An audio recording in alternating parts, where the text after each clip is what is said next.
जय श्री राम नमस्कार बंधुगण बीरेन टेच 939 यूट्यूब चैनल को आपण मानक स्वागत जनाऊँगी। बंधुगण आज आमे एक गछ विषय आलोचना करिबा समस्तंकर अति परिचित गछ धान गछ विषय समस्तंक घरे धान चाउल रही अछि। आसंतु जानिबा हिंदी रे कौन कहती। हिंदी रे आकु चावल कहती, बंगाला रे चाउल, संस्कृत रे तंडुल, तेलंगाना रे बायुमु, इंग्लिश रे राइस कहती। डेरी नकरी जानिबा रोग उपशम प्रणाली विषय।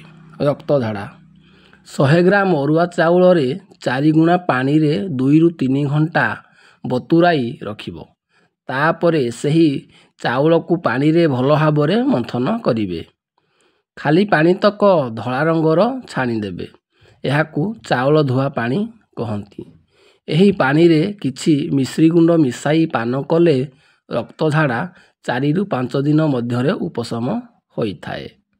अंतर्दाह और तृष्णा रोग चाउल धुआ पानी गोटे ग्लास रे 2 रु 3 चामच चीनी मिसाई नियमित भावे दिन को 2 रु 3 थर करी पीले अंतर्दाह और तृष्णा रोग 2 रु 4 दिन मध्यरे शांत होइथाए।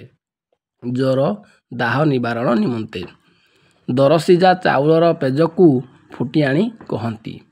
एही पानी उषुम थिबा अवस्थारे मिश्री गुंड किछि मिसाई पान करियाकू देले ज्वर रोगीर दाह मध्य प्रशमित होइथाए।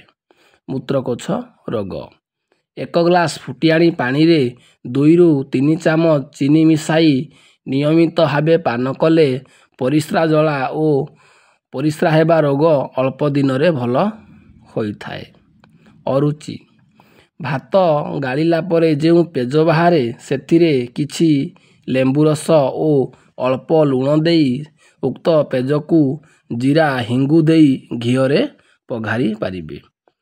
एहीपरि भावे प्रस्तुत पेजकू नियमित भावे पीले अल्प दिन रे अरुचि रोग मध्य प्रशमित होइथाए। बथ व्रण रोग चाउल चूनाकू तेल और पानी रे मिसाई चकटी ताकू चटुआटी गरम करिवे।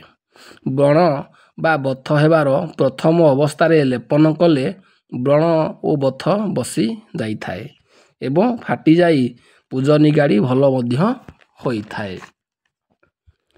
तरल पतला झाड़ा बा बहु बार हेले रोगी आउ किछि न खाई गला होइथिबा भातर पेज दिनकू 2-3 थर पीले रोगीर सुस्थता लाभ करे। मुहरे कला दाग बा कला चिन्ह चाउल चूनाकू घिओ पानी रे भल भाबरे चकटी बलिता परी करिवे। एही बलिता उत्तम रूपे पेशी मुहरे लगाइले मुहरे थिबा कला दाग और चिन्ह आस्ते आस्ते स्वाभाविक भावे रंग फेराई आनी थाए।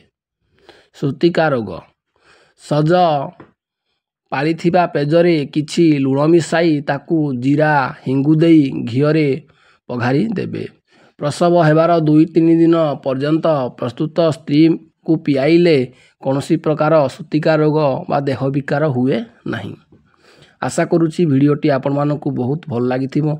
तेणु भिडियो को लाइक करंतु, सब्सक्राइब करंतु एवं निजर मतामत कमेंट रे निश्चय जणातु।